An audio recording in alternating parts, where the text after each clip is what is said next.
सवाल यह भी है कि बिहार का सारा सिस्टम कहीं ऐसा तो नहीं चुनावों में व्यस्त हो गया है, इसी वजह से इस ओर ध्यान नहीं दिया जा रहा है।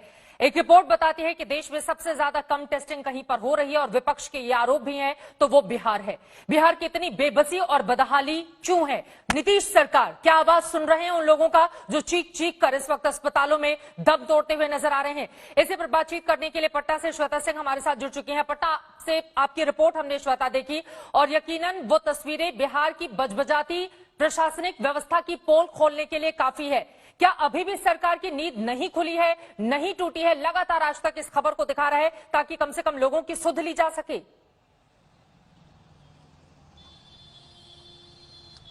चित्रा, बहुत सारी चीजें सुनने को मिल रही थी। जब मैं यहां पर पहुंची, कई लोगों ने ऐसा बताया कि केमिस्ट के पास लोग जो प्रिस्क्रिप्शन लेकर जा रहे थे कोरोना से जुड़ी हुई दवाइयों के, और केमिस्ट के पूछने पर वो बताते थे कि वो खुद कोरोना पॉजिटिव है, वो वहां तक पहुंचे थे। सवाल सबसे पहले, आप पॉजिटिव हैं, प्रशासन सुध नहीं ले रहा है आपकी, आप अपने घर में पड़े हुए हैं, बाजार में घूम रहे हैं, किसी दूसरे में कोरोना फैला रहे हैं। इस तरह की चीजों को सुनने के बाद चित्रा, हमने फैसला किया कि हम अस्पताल जाएं और देखें। कोई नहीं दूर दूर तक आपको नजर आएगा। वहां पर जो मरीज हैं वो कह रहे थे, जो मरीज के परिजन बाहर थे, जो बात करके बताते हैं कि भीतर डॉक्टर गश्त के लिए नहीं आ रहे हैं। जो बाकी मेडिकल स्टाफ है वो, अगर आप तस्वीरों में ही देख लीजिए, किसी के पास कोई प्रोटेक्टिव गियर नहीं है, कोई पीपी किट्स में नहीं नजर आ रहा था। ग्लव्स हैं तो वो इतने पुराने और फटे हुए थे। अब ये समझना होगा कि क्या ये व्यवस्था ऊपर से ही नहीं की जा रही है, नहीं दी जा रही है। एनएमसीएच सबसे प्रीमियम अस्पताल यहां पर जो कोरोना के लिए पूरी तरीके से डेडिकेट कर दिया गया। कुल 3 सरकारी अस्पताल समूचे बिहार में इतने बड़े लोड के लिए। चित्रा, इस तरह की अगर व्यवस्था है, कल हम वैशाली तक भी गए थे, वहां पर भी हमने देखने की कोशिश की कि टेस्टिंग कैसे हो रही है, कैसे लोगों का इलाज चल रहा है। वहां पर हमें पता चला कि हाँ, टेस्टिंग बढ़ाई गई है, रिहायशी इलाकों में गांव तक मोबाइल वैन्स को ले जाया जा रहा है, लेकिन वो रेड क्रॉस सोसाइटी या फिर यूएनडीपी या डब्ल्यूएचओ की मदद से वो किया जा रहा है। चलिए, किसी की भी मदद से आप कर रहे हैं, लेकिन अगर कोई व्यक्ति कह रहा है कि वो पॉजिटिव होने का उसको इत्तला कर दी गई है और उसे खुद गाड़ी से अपने घर से आना पड़ रहा है एडमिट होने के लिए। जो इमरजेंसी के मरीज को हमने देखा जो अपने हाथों से लेकर जा रहे थे, और चित्रा, उन्हें एडमिट नहीं करते, वहां पर एकदम एडमिट नहीं करते। अगर हमने बीच बचाव नहीं किया होता, हमने वहां पर जाकर हमने जब पूछा कि कौन है, तो सिर्फ गार्ड्स नजर आ रहे थे।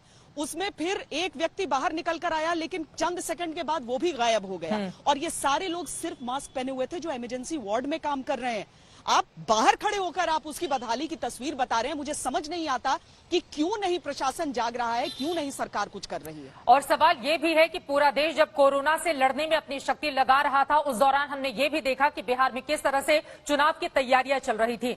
अब खबर ये आ रही है कि केंद्र एक टीम दिल्ली से भेज रही है बिहार के लिए, ताकि वहां पर कोरोना के बढ़ते हुए मामले को रोका जा सके, थामा जा सके। इस बारे में कोई जानकारी श्वेता, वो टीम कब तक पहुंचेगी और ये जो बदहाल व्यवस्था इस वक्त हमारे दर्शक टीवी स्क्रीन पर देख रहे हैं, वो कब थमेगी?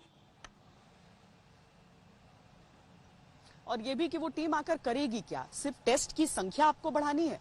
टेस्ट की संख्या बढ़ाकर आप रिपोर्ट कितने दिन में दे रहे हैं? अगर केंद्र की टीम यहां पर पहुंचती भी है चित्रा, तो उसके सामने एक बहुत लंबा काम रहेगा, क्योंकि लोग कह रहे हैं कि एम्स अस्पताल यहां पर है, वहां पर वैक्सीन का ट्रायल भी चल रहा है, उसे भी कोरोना के लिए डेडिकेट किया गया है, लेकिन वहां से लोगों को धक्का देकर बाहर निकाला जा रहा है कि आपका इलाज यहां पर नहीं हो सकता। और अगर आप सरकारी आंकड़े देखिए तो वो आंकड़े कहते हैं कि जितने बेड हैं, जितनी व्यवस्था है, उससे कम मरीज भर्ती हैं इस समय। हम तो बिल्कुल कंट्रोल्ड स्थिति में है। कंट्रोल्ड स्थिति को आप अपने हिसाब से तैयार करेंगे।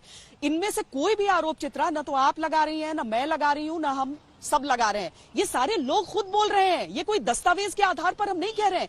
ये जीते जागते वो लोग हैं जो इस समय कोरोना से पीड़ित हैं और खड़े होकर सवाल पूछ रहे हैं कि हम कहां जाएं, कहां से टेस्ट कराएं, पॉजिटिव आ जाए तो हम उसके बाद क्या करना है।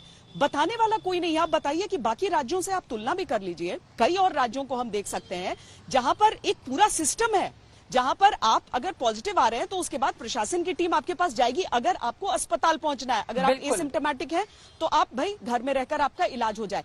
पर बिहार में क्या सिस्टम है, लोग तो खुद अपनी जुबान से पूछ रहे हैं। कल की तारीख में किसी को भी हो सकता है। और देखिए, बड़े बड़े लोगों को हुआ है। राजभवन में पहुंचा है कोरोना, बीजेपी के दफ्तर में पहुंचा है कोरोना, यहां पुलिस वालों को हो रहा है। तो उनका इलाज कैसे होगा? आखिर तो सब चपेट में आ रहे हैं। व्यवस्था अभी नहीं तो कब? मुजफ्फरनगर वाले मामले में श्वेता हम सब ने देखा था कि जब हाहाकार मचा हुआ था वहां पर, तब मंगल पांडे जो स्वास्थ्य मंत्री थे वो तमाम जगहों की यात्राएं कर रहे थे। स्वास्थ्य मंत्री अभी कहां हैं? क्या वो स्थिति पर अपनी नजर बनाए हुए हैं या फिर अपने सुकून के लिए कहीं की यात्रा पर निकल गए हैं? उनके बारे में कोई खोज खबर मिल रही है कि नहीं मिल रही है? नहीं, देखिए चित्रा, इस तरह की चीजें तो नहीं सामने आ रही हैं, लेकिन हाँ, अस्पताल में मैंने ये जरूर पूछा कि क्या आप लोग यहाँ पर दौरे के लिए आते हैं, जो नेता हैं, जो स्वास्थ्य मंत्री हैं, लेकिन वहां की अगर वो दौरे के बावजूद वैसी स्थिति है कि इमरजेंसी वार्ड पर जाने के लिए वहां पर जितने भी लोग बैठे हुए हैं, वहां पर बड़ी संख्या में गार्ड्स बैठे हैं, पता नहीं क्यों, सुरक्षा की ज्यादा जरूरत है या इलाज की, वो भी देखना है।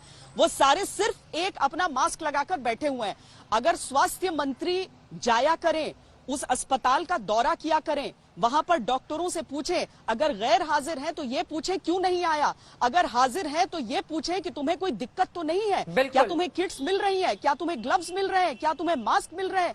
बेसिक सुविधाएं न तो स्वास्थ्य कर्मियों के पास है, न मरीजों की तो बहुत दूर की बात हो जाती है चित्रा।